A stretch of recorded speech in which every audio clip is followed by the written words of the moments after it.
वहीं मुख्यमंत्री योगी आदित्यनाथ ने मेरठ, कानपुर और मथुरा वृंदावन के 478 विकास परियोजनाओं की कार्य योजना की समीक्षा की।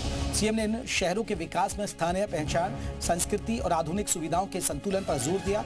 मुख्यमंत्री ने रेवेन्यू शेयरिंग और पीपीटी मॉडल अपनाने का निर्देश भी दिया है। जी हां, जिससे सरकार पर निर्भरता कम हो।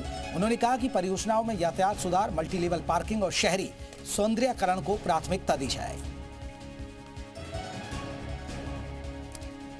चलिए, विशाल हमारे साथ हमारे सहयोगी और ज्यादा अपडेट के साथ जुड़ गया। विशाल, सीएम योगी ने विकास कार्यों की समीक्षा की है। फोकस है मेरठ, कानपुर, मथुरा को नई पहचान कि मथुरा में कैसे विकास हो, कानपुर में और कैसे डेवलप हो और मेरठ में क्या कुछ दिशा निर्देश दिए गए और विकास योजनाओं को लेकर?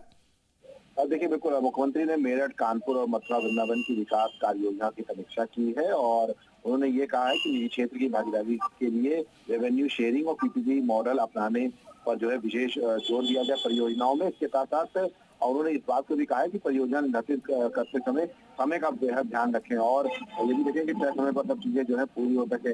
3 शहरों में 778 विकास परियोजनाओं की जो रूपरेखा है वो तैयार है और इसको लेकर फिलहाल उन्होंने निर्देश जारी किए हैं। इसके साथ उन्होंने ये भी कहा है कि अगर जरूरत पड़ेगी तो अतिरिक्त बजट भी आवंटन किया जाएगा। इसके साथ ही कानपुर, मथुरा, वृंदावन में जो संस्कृति और पर्यटन विभाग की तरफ से जो तमाम विकास मॉडल है उसको लागू करने के लिए उन्होंने कहा है और मेरठ में बिजली बम्बा बाईपास को पीपीपी मॉडल पर विकसित करने की निर्देश है वो सीएम की तरफ से किए गए हैं। तो फिलहाल ये कहा सकता है कि लगातार सीएम योगी आदित्यनाथ समीक्षा बैठक आज करते हुए नजर आए और अलग अलग विभागों की उन्होंने समीक्षा बैठक।